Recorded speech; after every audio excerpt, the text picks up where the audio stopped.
네, 자, 첫 코너는 알파 플러스로 시작해 보도록 하죠. 성공적인 투자를 위해서 작은 차이를 또 찾아보는 시간이죠. 오늘은 메리츠증권 영업부 금융센터의 이기택 이사 전화 연결되어 있습니다. 이사님 안녕하세요. 예, 안녕하세요. 이렇게 네, 화면으로 뵙네요. 네, 그러게요. 전화로 또 네. 만나뵙게 됐습니다. 반갑습니다. 자, 오늘 우리 시장 흐름을 좀 여쭤보도록 할게요. 오늘 우리 시장, 양시장 상승세를 좀 지속하고 있기는 한데요. 오늘 코로나19 관련 종목들의 좀 매물이 출회가 되는 이유 때문인지 코스닥은 조금씩 상승폭이 좀 줄어드는 분위기도 나타나고 있습니다. 오늘 네. 우리 시장 흐름 어떻게 보고 계세요? 예, 네. 성장주들의 반등이라고 좀 볼 수가 있겠습니다. 일단 가장 먼저 2차 전지, 그러니까 관련주들이 그동안 많이 조정을 받았었죠. 예, 시간 조정과 기간 조정, 가격 조정까지 나타났었는데, 최근에 들어서 첨보를 비롯한 기업들이 먼저 상승폭을 보여줬었고, 오늘은 LNF 같은 종목들이 올라가면서 전반적으로 훈풍은 좀 불어주는 것 같습니다.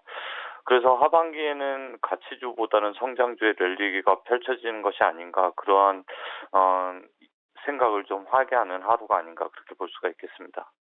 네, 자, 말씀해 주신 것처럼 오늘 반도체, 2차 전지, 성장주 종목들의 강세가 좀 눈에 띄는데 이로 인한 시장의 긍정적인 흐름 예상해도 되지 않을까라고 또 오늘 시장 흐름 정리를 해 주셨어요. 자, 그러면 오늘 시장 흐름을 보면서 혹은 최근 시장 흐름 속에서 이기택 이사께서 좀 관심을 갖고 있는 업종군이 있다면 특히 어떤 업종에 좀 관심을 갖고 계세요? 예, 네. 오늘은 드라마 이야기를 좀 하고 싶습니다. 드라마요. 제가 참 네, 좋아하는 분야네요. 네, 예.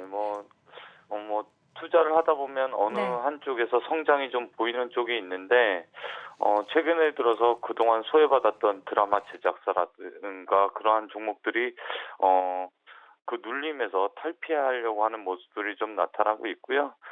무엇보다 드라마 제작사 이전에 엔터사들이 그런 모습을 좀 많이 보여줬고, 그러한 것들이 이제 드라마 제작사까지 좀 미디어 엔터 쪽에서 확대되는 그런 모습을 좀 나타내고 있습니다. 그러한 시발점이 됐던 것은 디즈니가 방송 채널을 9월 달에 송출을 중단한다라고 했습니다. 그러니까 일반 TV로는 이제 디즈니의 제작물을 볼 수가 없게 되는 건데요. 그렇다라고 하면 디즈니 플러스, 그러니까 OTT 서비스죠. 넷플릭스 경쟁사인데, 그게 이제 상륙을 해서 결국에는 그 서비스를 시작하겠다, 이렇게 해석을 하는 것 같습니다. 그렇다라고 하면 국내외 OTT 업체들이 국내 드라마 제작사들한테 러브콜을 보낼 수밖에 없는 그런 시장 확대가 좀 나타난 것으로 해석이 되고요.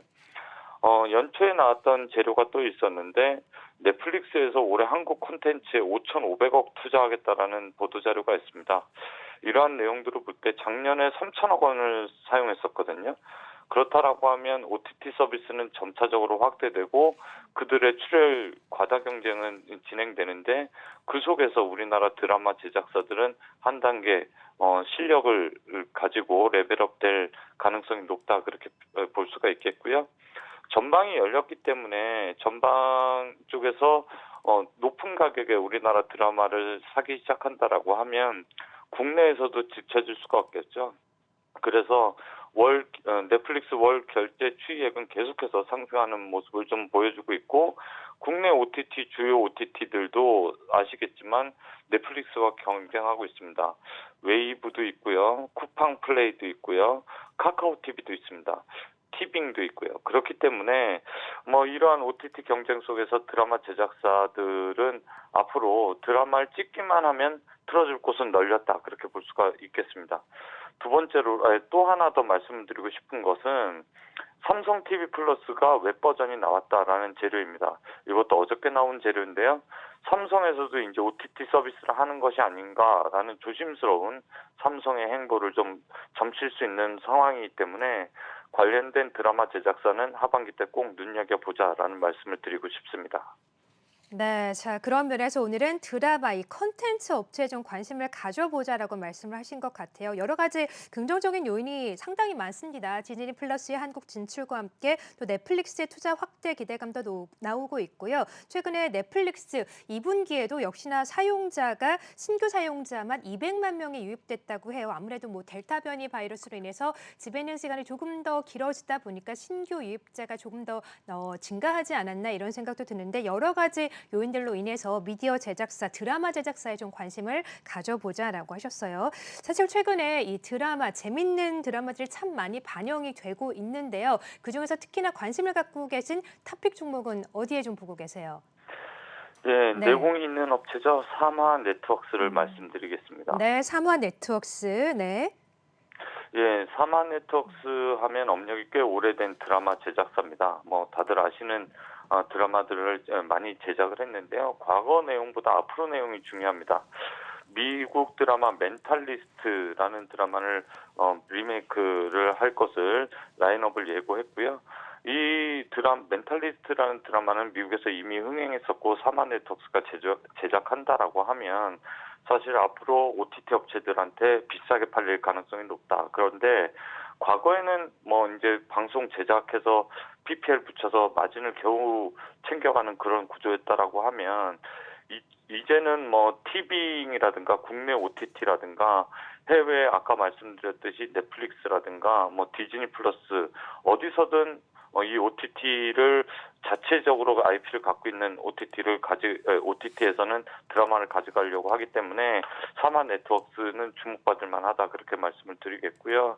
또 하나는 이제 지금은 헤어지는 중입니다라는 드라마를 라인업을 예고했는데 파란 창에 쳐보시면 뭐 드라마 라인업 예고라고만 쳐봐도 우리나라 드라마 제작사들이 어느 정도 방대한 라인업을 갖고 있는지가 나오는데 송혜교가 출연을 검토하고 있다라고 해서 한번 이슈가 된 적이 있습니다.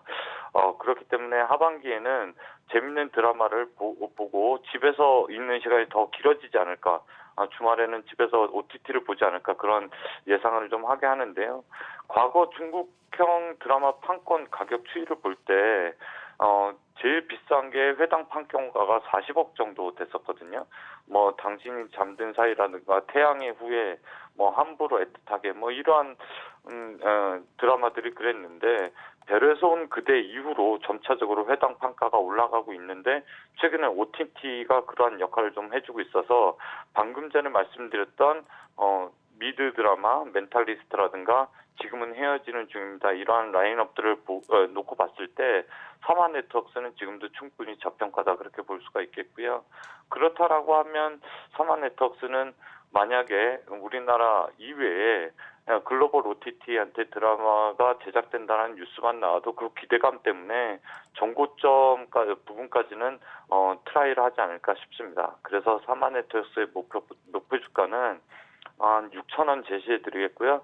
손절가는 2,900원 제시해드리겠습니다.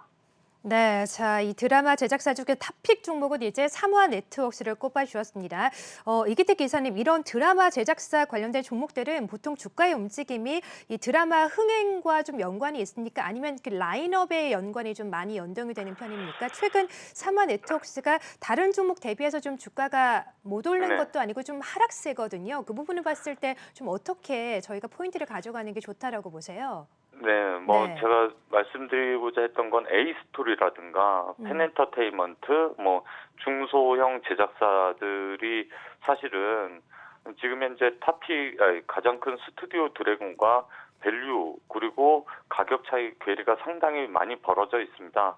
아시겠지만 스튜디오 드래곤의 밸류와 삼화 네트워크스, A스토리, 펜엔터테인먼트 그런 중소형 제작사와의 괴리는 점차적으로 좁혀질 것으로 보여집니다. 왜냐하면 제 콘텐츠라든가 스튜디오 드래곤 딱 두 군데만 드라마를 제작한다면 모를까 그렇지 않은 재밌는 드라마를 많이 제작을 해야 되는 상황 속에 직면해 있기 때문에 낙수 효과가 펼쳐진다 그렇게 보여지기 때문에 그 드라마 제작사 전반적으로 다 좋지만 그중에서도 라인업이 예고돼 있는 삼화네트워크스 같은 경우는 기대감 때문에 오르고 제작 발표 이후에 시청률 때문에 한 단계 더 레벨업되는 그런 모습, 과거의 모습으로 회귀하지 않을까 그렇게 보여집니다. 네, 그러니까 앞으로 어떤 드라마가 방영이 되느냐, 라인업과 함께 방영이 된 이후에 시청률에도 이 드라마 제작사의 주가는 좀 영향을 받는 거군요.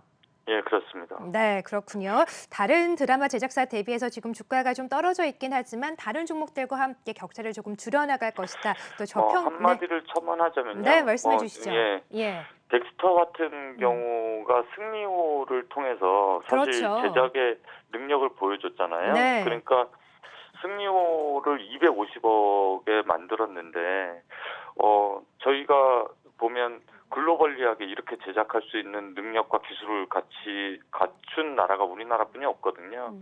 만약에 그 드라마를 미국에서 찍는다라고 하면 주연 배우 섭외비만 250억이 들어갑니다. 그런데 우리는 그런 것을 CG 다 합해서 250억에 촬영을 하기 때문에 앞으로 우리나라 드라마 제작사라든가 기술력이 있는 3D를 제작하는 그러한 업체들은 눈여겨보셔야 된다는 말씀을 첨언을 드리고 싶습니다. 네, 그렇군요. 드라마 제작사 삼화네트워크스와 함께 또 3D를 비롯해서 컴퓨터 그래픽 관련된 기술을 갖고 있는 덱스터 같은 종목들도 눈여겨볼 필요가 있겠다라고 말씀하셨습니다. 드라마를 또 사랑하는 한 시청자의 입장에서 드라마 제작사들의 주가 상승도 좀 이루어졌으면 좋겠다는 생각 함께 드네요. 자, 지금까지 이기택 이사와 함께 이야기 들어봤습니다. 말씀 고맙습니다. 네, 감사합니다.